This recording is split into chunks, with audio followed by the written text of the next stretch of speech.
Hello dear aspirants, આપ સર્વેનું અમારી YouTube channel game changing સાયકોલોજીમાં હાર્દિક સ્વાગત છે.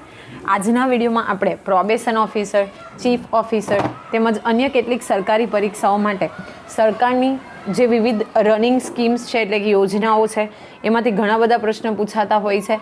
તો એ અંતર્ગત આપણે આજે મિશન ક્લીન ગંગા વિશે વાત કરવાના છે, એટલે કે ગંગા સ્વચ્છ કરવાનું જે અભિયાન છે એના વિશે વાત કરવાના છે. અગાઉ આપણે ઘણા બધા વિડીયોઝની ચર્ચા કરી હતી, એટલે કે યોજનાઓની ચર્ચા કરી હતી. જો તમે અગાઉના વિડીયો જોયા ન હોય તો પ્લેલિસ્ટમાં જઈને એ વિડીયો પણ ચેક કરી લેજો. જેમ તમે સૌ જાણો છો એમ કે જે ગંગા રિવર છે that is considered as the holiest river. Okay, એને સૌથી પવિત્ર નદીમાંની એક નદી માનવામાં આવે છે.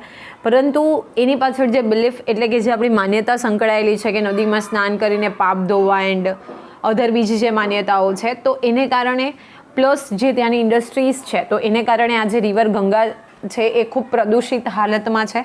તો એને ક્લીન કરવા માટે સરકાર દ્વારા એક પહેલ કરવામાં આવી છે, જે છે મિશન ક્લીન ગંગા. તો એ શું છે તો એના વિશે આપણે ડિટેલમાં આજે ચર્ચા કરીએ.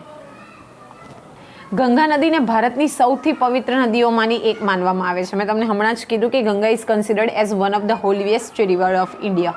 ઓકે, ઇન્ડિયાની સૌથી પવિત્ર નદીઓમાંની જો કોઈ એક પવિત્ર નદી હોય તો એ છે ગંગા રિવર. સ્વચ્છ ગંગા મિશન ગંગા નદીની કાયાકલ્પ, સંરક્ષણ અને વ્યવસ્થાપન માટે રાષ્ટ્રીય પરિષદ દ્વારા વિકસિત એક મુખ્ય કાર્યક્રમ છે. જો એની કાયાકલ્પ એટલે કે એની કાયા બદલવી, એનો જે સિનારીઓ છે એ ચેન્જ કરવો, એનું સંરક્ષણ કરવું એટલે કે એનું પ્રોટેક્શન કરવું, એનું વ્યવસ્થાપન કરવું એટલે કે મેનેજમેન્ટ કરવું, એ માટે રાષ્ટ્રીય પરિષદ દ્વારા વિકસિત કરેલો આ એક મુખ્ય કાર્યક્રમ છે. જેમાં ગટરના પ્રવાહને નિયંત્રિત કરવા માટે રિવરફ્રન્ટ પરના એક્ઝિટ પોઈન્ટ્સ પર પ્રદૂષણ ઘટાડવા માટે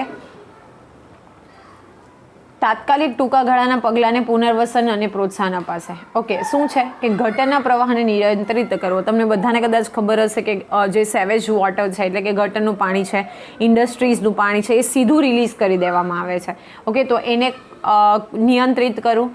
સાથે સાથે રિવરફ્રન્ટ જે છે એના એક્ઝિટ પોઈન્ટ્સ એટલે કે જ્યાંથી પાણી એક્ઝિટ થાય છે, ઓકે, ત્યાંથી બધું ગટરનું પાણી અને બધું પાણી મિક્સ થાય છે, તો એની ઉપર પ્રદૂષણ ઘટાડવું અને એને કારણે જે તાત્કાલિક ટૂંકા ગાળાના પગલાં લઈ શકાય એટલે કે ઇમરજન્સી આપણે શું શું સ્ટેપ્સ લઈ શકીએ તો એ વિશે પ્રોત્સાહન આપશે. ઓકે, બેઝિકલી જો આપણે એક વાત કરીએ તો આ અંતર્ગત એક વાત કરીએ તો રાષ્ટ્રીય પરિષદ દ્વારા વિકસિત એક મુખ્ય કાર્યક્રમ છે અને આ મિશનને રાષ્ટ્રીય ગંગા કાઉન્સિલ તરીકે પણ ઓળખવામાં આવે છે. તો તમને ત્યાં ધીસ ઇઝ વેરી ઇમ્પોર્ટન્ટ કે આ મિશનને બીજા કયા નામે ઓળખવામાં આવે છે તો રાષ્ટ્રીય ગંગા કાઉન્સિલ તરીકે પણ ઓળખવામાં આવે છે. આ મિશન સોસાયટીઝ રજિસ્ટ્રેશન એક્ટ 1860 હેઠળ એક સોસાયટી તરીકે નોંધાયેલ છે. Again it's very important. Okay, આ સોસાયટી રજિસ્ટ્રેશન એક્ટ જે છે 1860ના વર્ષમાં બનેલો એક્ટ છે. તો એના દ્વારા એક સોસાયટી તરીકે નોંધાયેલ છે. શું તો આ જે રાષ્ટ્રીય ગંગા કાઉન્સિલ અથવા તો રાષ્ટ્રીય ગંગા મિશન છે એ આ મિશનનો અમલ 12મી ઓગસ્ટ 2011થી કરવામાં આવી રહ્યો છે. Again it is all important કે ક્યારથી આ યોજનાનો અમલ થાય છે તો 12મી ઓગસ્ટ 2011ના રોજથી આ જે મિશન છે એનો અમલ કરવામાં આવી રહ્યો છે. તેને ઉત્તર પ્રદેશ, ઉત્તરાખંડ, બિહાર, ઝારખંડ અને પશ્ચિમ બંગાળમાં રાજ્ય સ્તરના પ્રોગ્રામ મેનેજમેન્ટ ગ્રુપ્સ એટલે કે state programmes management group SPMGs દ્વારા સમર્થન મળે છે. તો આ પણ અગત્યનું છે. ઉત્તર પ્રદેશ, ઉત્તરાખંડ, બિહાર, ઝારખંડ અને પશ્ચિમ બંગાળ એમાં જે રાજ્ય સ્તરના એટલે કે જે તે રાજ્યના જે પ્રોગ્રામ્સ હોય છે તો એમાં એક રાજ્ય સ્તરના પ્રોગ્રામ મેનેજમેન્ટ ગ્રુપ્સ દ્વારા જે ત્યાંના ગ્રુપ હોય પર્ટિક્યુલર ગવર્મેન્ટના તો એના દ્વારા એને સમર્થન મળે છે, સપોર્ટ મળે છે. તો આ યાદ રાખવાનું છે કે રાજ્ય સ્તરના પ્રોગ્રામ મેનેજમેન્ટ ગ્રુપ્સ એટલે કે સ્ટેટ પ્રોગ્રામ્સ મેનેજમેન્ટ ગ્રુપ્સ દ્વારા પણ એને સપોર્ટ કરવામાં આવે છે. હવે આપણે જોઈએ રાષ્ટ્રીય સ્વચ્છ ગંગા મિશનના મુખ્ય ઉદ્દેશ્યો કયા કયા છે. તો ગંગા નદીની કાયાકલ્પ માટેનું વિઝન સતત પ્રવાહ અને પ્રદૂષણ રહિત પ્રવાહ હાંસલ કરવો. જો ખૂબ અગત્યનું છે, એની જે કાયા છે એને પલટાવવી એટલે કે ચેન્જ કરવું અને એનું વિઝન સતત પ્રવાહ છે. તમને કદાચ ખબર હશે તો ઘણી ખરી નદીઓ એવી છે કે જેના પ્રવાહ ઓછા થતા જાય છે. ઓકે, તમે જો ઘણી બધી રિવર છે અમુક જગ્યાએ લુપ્ત થતી દેખાય છે.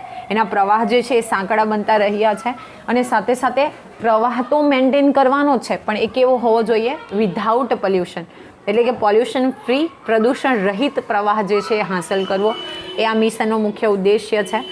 ભૂસ્તરશાસ્ત્રીય અને પર્યાવરણીય અખંડિતતાને સુનિશ્ચિત કરીને નદીની અખંડિતતા પુનઃ સ્થાપિત કરવી. ઓકે, ભૂસ્તરશાસ્ત્રીય એટલે કે જે અંડરગ્રાઉન્ડ વસ્તુની આપણે વાત કરીએ એ, અને પર્યાવરણ સાથે એટલે કે પ્રદૂષણ સાથે સંકળાયેલા આ જે નદી છે એની અખંડિતતાને એ હંમેશા રહે, કારણ કે એ તમને કદાચ ખબર હશે તો આનું બેઝિકલી આપણા વેદના સમયથી એનું મહત્ત્વ છે. નદી બેસિન એટલે કે જે નદી જે એરિયામાં ફ્લો થાય છે, વહે છે એ, તો વ્યૂહરચના અમલમાં મૂકીને ગંગા નદીના પ્રદૂષણમાં સફળતાપૂર્વક ઘટાડો કરવો અને પુનરુત્થાન સુનિશ્ચિત કરવું. ઓકે, જે એરિયામાં નદી વહેતી હોય એને આપણે બેસિન તરીકે ઓળખીએ, તો એમાં વ્યૂહરચના અમલમાં મૂકવાની છે, પ્રદૂષણમાં એમાં ઘટાડો કરવો અને એનું પુનરુત્થાન કરવું. ઓકે, અને કેવી રીતે આપણે બચાવી શકીએ, કેવી રીતે પોલ્યુશન ફ્રી કરી શકીએ, તો એ અંગે વર્ક કરવું. ગંગા નદીના સર્વગ્રાહી આયોજન અને જાળવણી માટે ક્રોસ સેક્ટરલ સહકારને પ્રોત્સાહન આપવું, આ પણ અગત્યનું છે. પાણીની ગુણવત્તા જાળવવા અને પારિસ્થિતિક રીતે જવાબદાર વૃદ્ધિને ધ્યાનમાં રાખી ગંગા નદીમાં લઘુત્તમ જૈવિક પ્રવાહની ખાતરી કરવી. જો જે પરિસ્થિતિકીય જે તંત્ર છે તો એ વૃદ્ધિને ધ્યાનમાં રાખીને એમાં લઘુત્તમ જૈવિક પ્રવાહની ખાતરી કરવી, જેથી કરીને ત્યાંની જે જૈવિક સિસ્ટમ છે એટલે કે ત્યાં પાણીમાં વસવાટ કરતા જે જીવજંતુઓ છે એને પણ આપણે સંભાવ ગુણવત્તાયુક્ત પાણી જે છે પ્રોવાઈડ કરી શક્યા. હવે આપણે જોઈએ સ્વચ્છ ગંગા માટેના રાષ્ટ્રીય મિશન, એના મુખ્ય લાભો કયા કયા થશે. તો ગટરના પ્રવાહને નિયંત્રિત કરવા માટે રિવરફ્રન્ટ પરના એક્ઝિટ પોઈન્ટ્સ પર પ્રદૂષણ ઘટાડવા માટે હાલના એસટીપી એટલે કે સ્ટાન્ડર્ડ ટેમ્પરેચર એન્ડ પ્રેશર અને તાત્કાલિક ટૂંકા ગાળાના પગલાંને પુનર્વસન અને પ્રોત્સાહન અપાશે. ઓકે, જે રિવરફ્રન્ટના એરિયાઝ છે પ્લસ જે ગટરનો પ્રવાહ છે એને નિયંત્રણ કરવાનું છે, સાથે સાથે તાત્કાલિક ગાળાના પગલાં જે સડનલી આપણે લેવાની જરૂર છે તો એને પ્રોત્સાહન આપવામાં આવશે અને એમાં મોડિફિકેશન કરવામાં આવશે. કુદરતી મોસમની વધઘટમાં ફેરફાર કર્યા વિના જળચક્રની સુસંગતતાની જાળવણી થશે. જો કુદરતી મોસમ એટલે જ્યારે વરસાદ પડે, તમને કદાચ ખબર હશે તો આ ગંગોત્રી નામના ગ્લેશિયરમાંથી ગંગા નદી જે છે ઓરિજિનેટ થાય છે, રાઈટ. તો કુદરતી મોસમમાં ફેરફાર થાય તો ઇટ્સ ઓકે, પણ જો એમાં ફેરફાર નથી કરવાનો અને સાથે સાથે આ જે જળચક્ર છે એને આપણે મેન્ટેન કરવાનું છે. સપાટી અને ભૂગર્ભ જળ પુરવઠાને પુનઃસ્થાપિત અને નિયંત્રિત કરાશે. સપાટીનું જે પાણી છે એ અને ભૂગર્ભ જળ એટલે કે અંડરગ્રાઉન્ડ વોટર છે તો એને પણ નિયંત્રિત કરવાનું છે. શહેરની કુદરતી વનસ્પતિને પુનર્જીવિત થશે. શહેરની કુદરતી વનસ્પતિ પુનર્જીવિત થશે અને તેનું સંવર્ધન થશે. જો પાણીનો પ્રવાહ મળશે, ચોખ્ખું પાણી મળશે તો ત્યાંના જે આજુબાજુના લોકલ એરિયા એટલે કે જે બેસિન એરિયા છે એની આજુબાજુ જે કુદરતી વનસ્પતિઓ ઉગે છે તો એ બધાનું સંવર્ધન થશે, સંભાવ આપણે એને પ્રોટેક્ટ કરી શકીશું. ગંગા નદીના તટ પ્રદેશની જળચર જૈવ વૈવિધ્યતા અને નદીના વિસ્તારની જૈવ વૈવિધ્યતાનું સંરક્ષણ કરાશે. અગેન ઇટ ઇઝ ઇમ્પોર્ટન્ટ કે જે તટ પ્રદેશ છે એટલે કે કિનારા વિસ્તારની જે જળચર વિવિધતા છે, જે પશુઓ એમાં રહે છે એ, અને જે નદીનો વિસ્તાર છે તો અંદર પણ ઘણા ખરા આપણને જૈવ વિવિધતા એટલે કે અલગ અલગ પ્રાણીઓ આપણને જોવા મળતા હોય, તો બેઝિકલી આ બાબતે પણ આપણે એમનું મેન્ટેન કરવાનું, તો એ ખૂબ અગત્યનું છે. પાણીના રક્ષણ, કાયાકલ્પ અને જાળવણીની પ્રક્રિયામાં લોક ભાગીદારીનું સર્જન થશે. ઓકે, પાણીનું રક્ષણ એને કાયાકલ્પ કરવું અને જાળવણીમાં જો આપણે વધારે લોકોને ઇન્વોલ્વ કરીશું તો લોક ભાગીદારીનું પણ આમાં સર્જન થશે. હવે આપણે જોઈએ સ્વચ્છ ગંગા માટે રાષ્ટ્રીય મિશન દ્વારા હાથ ધરાતી કામગીરી. તમને કદાચ ખબર હશે તો આપણે અહીં વાત કરી કે જળ વિસ્તારની જૈવ વિવિધતા, તો એમાં જે ગંગેટિક ડોલ્ફિન એટલે કે ગંગા નદીમાં જે અવેલેબલ થતી હતી ડોલ્ફિન એ હાલમાં એકદમ લુપ્ત પ્રાણીઓની જે રેડ ડેટા બુક છે એમાં એની એન્ટ્રી થઈ છે. એનું રીઝન શું છે કે ઘણું બધું પોલ્યુશન. તમે કદાચ પેપર્સમાં વાંચતા હશો કે ગટરનું પાણી, પ્રદૂષિત પાણી જ્યારે નદીના પાણી સાથે ભળી જાય છે તો ત્યાંની જે માછલીઓ છે, ઓકે, કુદરતી રીતે જે કાચબા છે તો એ બધા મૃત અવસ્થામાં તટ ઉપર તણાઈ આવે છે. ઓકે, તો આ બધી વસ્તુ that is very dangerous. Okay, અને જ્યારે પણ this is the rule of the nature કે આપણે જ્યારે નેચરને ડિસ્ટર્બ કરીએ છીએ તો પછી એની હાલાકી ભોગવવા માટે હ્યુમન તરીકે આપણે તૈયાર રહેવું જોઈએ, કારણ કે એવું કહેવાય છે કે ફાઇનલ જે એકો હોય છે એ તો કુદરત જ ફેંકે છે. તો આપણે જેટલું ચક્ર જે છે એને ડિસ્ટર્બ કરીશું તો એના પછી જે પ્રોબ્લેમ્સ ક્રિએટ થશે તો આપણે એના માટે અવેર રહેવું પડશે. તમને ખબર હશે કે ગ્લોબલ વોર્મિંગનો પ્રોબ્લેમ છે. ઘણી વખત તમે જોયું હશે કે આ સિઝનની આપણે વાત કરીએ તો વિશ્વામિત્રી રિવરમાં 3 to 4 ટાઈમ ફ્લડની સિચ્યુએશન ક્રિએટ થઈ. ઓકે, જે એરિયામાં રેનફોલિંગ થતો જ ન હોય ત્યાં મેક્સિમમ રેનફોલિંગ થાય, જેમાં મોડરેટ રેનફોલિંગ હોય ત્યાં રેનફોલિંગ નોટ જ નહીં થાય. તો આવા બધા ઘણા બધા પ્રોબ્લેમ્સ જે છે એ અત્યારે આપણે ફેસ કરી રહ્યા છે. તો હવે આપણે વાત કરીએ કે કઈ કઈ કામગીરી હાથ ધરવામાં આવશે. તો પર્યાવરણીય સંરક્ષણ અધિનિયમ અંતર્ગત ગંગા નદીમાં એસિડ પ્રદૂષણ દૂર કરવું, તેનું નિરીક્ષણ કરવા અને તેને ઘટાડવા માટે પગલાં લેવા રાષ્ટ્રીય, રાજ્ય અને જિલ્લા સ્તરે 5 સ્તરની સિસ્ટમ તૈયાર કરવામાં આવશે અને ગંગા નદીને પુનઃજીવિત કરવા માટે પાણીના સતત અને પર્યાપ્ત પ્રવાહને સુનિશ્ચિત કરવામાં આવશે. ઓકે, સૌપ્રથમ તો જે એસિડનું પ્રદૂષણ છે, જે ઝેરી પાણી આવે છે, તો એને આપણે દૂર કરવાનું છે, એનું નિરીક્ષણ કરવાનું.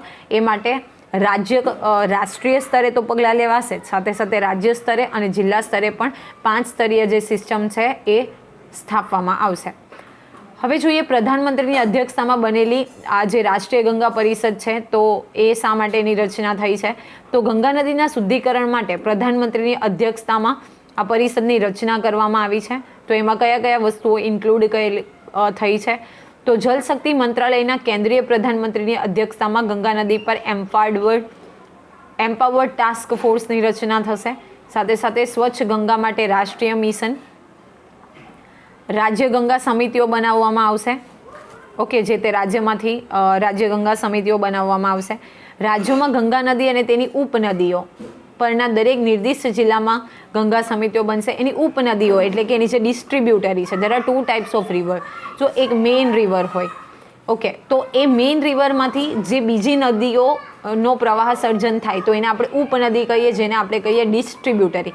એટલે કે મેઇન રિવર છે એને પાણીનું ડિસ્ટ્રીબ્યુશન થાય. અને એક છે ટ્રિબ્યુટરી. માનો કે અહીંયાથી કોઈક ABC નામની રિવર આવે છે અને એ શું કરશે, એનો જે જળ પ્રવાહ છે એ મેઇન રિવરમાં ઠાલવશે, તો એને આપણે કહીશું ટ્રિબ્યુટરી. તો there are 2 types of reverse, એટલે મતલબ મેઇન રિવર સાથે કનેક્ટેડ, એક છે ડિસ્ટ્રીબ્યુટરી અને એક છે ટ્રિબ્યુટરી. હવે આપણે જોઈએ આ સ્વચ્છ ગંગા માટે રાષ્ટ્રીય મિશનના મુખ્ય કાર્યો કયા કયા હશે. તો સ્વચ્છ ગંગાના વિઝનને હાંસલ કરવા માટે સ્વચ્છ ગંગા અને રાષ્ટ્રીય મિશનમાં નીચે પ્રમાણેના કાર્યોનો સમાવેશ થાય છે. ફર્સ્ટ નંબર છે national Ganga river basin authority કાર્યકરણનું અમલીકરણ કરવું. Okay, NGRBA national Ganga river basin authority એનું એ કાર્યક્રમનું અમલીકરણ કરાવશે. વિશ્વ બેંક એટલે કે વર્લ્ડ બેંક દ્વારા સમર્થિત રાષ્ટ્રીય ગંગા નદી બેસિન પ્રોજેક્ટનું એકીકરણ કરવામાં આવશે, જેના માટે વિશ્વ બેંક પણ આપણને શું કરશે, ફાઇનાન્શિયલ સપોર્ટ આપશે.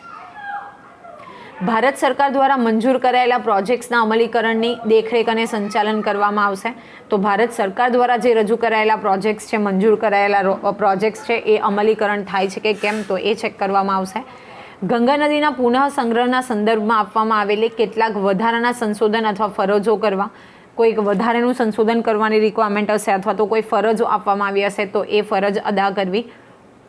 અને આજે બેઝિકલી બાબતોના આચરણ માટેના નિયમો અને પ્રક્રિયા ઘડવી. આજે આપણે સ્વચ્છ ગંગા માટે રાષ્ટ્રીય મિશન એટલે કે સ્વચ્છ ગંગા રાષ્ટ્રીય મિશન જે આપણે બનાવ્યું છે, national mission four clean Ganga, તો એ બાબતેના જે નિયમ છે તે અને પ્રક્રિયાઓ ઘડવા માટે પણ મુખ્ય કાર્ય એ કરશે.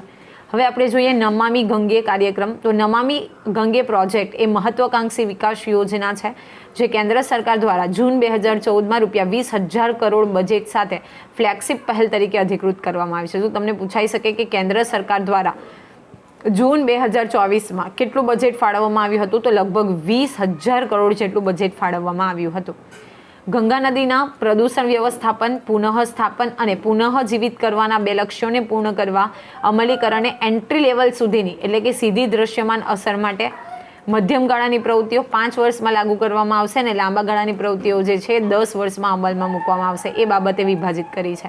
તો આજે એન્ટ્રી લેવલ એટલે કે એનું અમલીકરણને પૂર્ણ કરવા માટે 2 પ્રકારની પ્રવૃત્તિ છે. સીધી એક છે કે 5 વર્ષના ગાળામાં પૂરી કરવામાં આવશે, જે છે મિડલ ટર્મની એક્ટિવિટીઝ, અને એક છે લોંગ ટર્મ એટલે કે 10 વર્ષ જેટલા સમયગાળામાં પૂરી કરવામાં આવશે. એવી રીતે આપણે ડિવાઈડ કરેલી છે. ઓકે, હવે આપણે જોઈએ કે આ નમામી ગંગે કાર્યક્રમના મુખ્ય સિદ્ધાંતો કયા કયા છે. તો સુએજ ટ્રીટમેન્ટ ઇન્ફ્રાસ્ટ્રક્ચર એટલે કે ગટર બાબતે ઇન્ફ્રાસ્ટ્રક્ચર, નદી સપાટીની સફાઈ એટલે કે ઉપરના જે પાણી છે એની સફાઈ કરવામાં આવશે, વનીકરણ એટલે કે ફોરેસ્ટ્રેશન, ઔદ્યોગિક પ્રદૂષણ ઉપર મોનિટરિંગ, જે ઉદ્યોગો સીધું પાણી રિલીઝ કરે છે તો એના ઉપર મોનિટરિંગ કરવું, દેખરેખ રાખવી, રિવરફ્રન્ટ ડેવલપમેન્ટ, જે રિવરફ્રન્ટ છે એ ડેવલપ કરવા, જૈવ વિવિધતાને મેન્ટેન કરવી એટલે કે જે કોઈ લાઈફ છે ત્યાં, જે પશુઓ રહે છે, ઓકે, જે જીવજંતુઓ છે એને મેન્ટેન કરવા જનજાગૃતિ લાવવી, ઓકે, અવેરનેસ ઓફ પીપલ, અને ગંગાગ્રામ જે છે એ આ યોજનાના મુખ્ય સિદ્ધાંતો છે.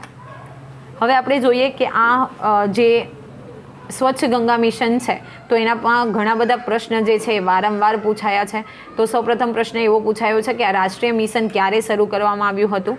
તો જો સ્વચ્છ ગંગા માટે રાષ્ટ્રીય મિશનની રચના ઓક્ટોબર 2016માં river Ganga authority border of 2016 હેઠળ કરવામાં આવી છે. ખૂબ અગત્યનો પ્રશ્ન છે કે આ મિશનની રચના ક્યારે કરવામાં આવી, એટલે કે મિશન. જો તમને પૂછાય કે યોજના અમલમાં ક્યારે મૂકવામાં આવી, તો હમણાં જ આપણે જોયું કે બજેટ ફાળવવામાં આવ્યું હતું જૂન 2014માં, ઓકે, એટલે યોજનાની ડિક્લેરેશન થઈ ગઈ છે જૂન 2014માં, પણ એના માટે જે મિશન છે એ ક્યારે શરૂ કરવામાં આવે છે? તો ઓક્ટોબર 2016માં. કોના દ્વારા?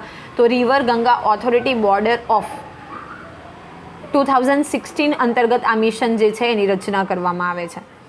બીજો પ્રશ્ન તમને એવો પૂછાઈ શકે કે શું સ્વચ્છ ગંગા માટે રાષ્ટ્રીય મિશનને કયા કયા દેશો પાસેથી ટેકનિકલ સપોર્ટ મળે છે? અહીંયા શું નહીં આવશે? સ્વચ્છ ગંગા માટે રાષ્ટ્રીય મિશનને કયા કયા દેશો પાસેથી ટેકનિકલ સપોર્ટ મળે છે? તો સપોર્ટ ઓફકોર્સ મળે છે. કયા કયા સ્ટેટ્સ દ્વારા? તો United Kingdom, Finland, Israel, Germany અને ઓસ્ટ્રેલિયા જેવા કેટલાય દેશો ગંગા નદીના પુનઃજીવિતકરણ માટે પ્રોજેક્ટ માટે ટેકનિકલ સપોર્ટ પૂરા પાડે છે. કદાચ તમને ખબર હોય તો આ ફિનલેન્ડ વિશ્વનો સૌથી હેપીનેસ ઇન્ડેક્સ ધરાવતો દેશ છે, ઓકે, ઘણો નાનો દેશ છે. સેમ વિથ ઇઝરાયલ ઓલ્સો, ઘણો નાનો છે પણ સમૃદ્ધ દેશ છે. તો United Kingdom, Finland, Israel, Germany અને ઓસ્ટ્રેલિયા જેવા દેશો છે એ આપણને ટેકનિકલ સપોર્ટ આપે છે. બીજો ક્વેશ્ચન તમને એવો પૂછાઈ શકે કે ગંગા ક્વેસ્ટ શું છે? તો ગંગા ક્વેસ્ટ સ્વચ્છ ગંગા માટે રાષ્ટ્રીય મિશન આયોજિત એક ઓનલાઈન ક્વિઝ છે. ખૂબ જ અગત્યનું છે. કદાચ ક્વેસ્ટ પરથી તમને ખબર પડી જવી જોઈએ કે આજે સ્વચ્છ ગંગા મિશન જે હાથ ધરવામાં આવ્યું છે એના દ્વારા આયોજિત એક પ્રકારની ઓનલાઈન ક્વિઝ છે. તે હિન્દી અને અંગ્રેજીમાં હાથ ધરવામાં આવે છે. તેનો હેતુ નમામિ ગંગે કાર્યક્રમ વિશે જાગૃતિને પ્રોત્સાહન આપવાનો છે અને 10 વર્ષથી વધુ ઉંમરની કોઈ પણ વ્યક્તિ તેમાં ભાગ લઈ શકે છે. શું મેઇન એમ છે કે નમામિ ગંગે કાર્યક્રમ છે એ વિશે જાગૃતિ અને પ્રોત્સાહન આપવું, અને સાથે સાથે 10 વર્ષથી વધુની ઉંમરની કોઈ પણ વ્યક્તિ જે છે એ આમાં એનરોલ કરીને એમાં ભાગ લઈ શકે છે. તો આ 3 ક્વેશ્ચન જે છે એ વારંવાર એક્ઝામમાં પૂછાયેલા છે. તો આશા રાખું છું કે આજના વિડીયોમાં તમને સમજ પડી ગઈ હશે, અને જો તમને વિડીયો પસંદ પડે તો લાઇક કરજો, અને આવા જ વધુ વિડીયોની અપડેટ્સ માટે even you can subscribe our YouTube channel game changing psychology. Thank you for watching the video. Have a nice day.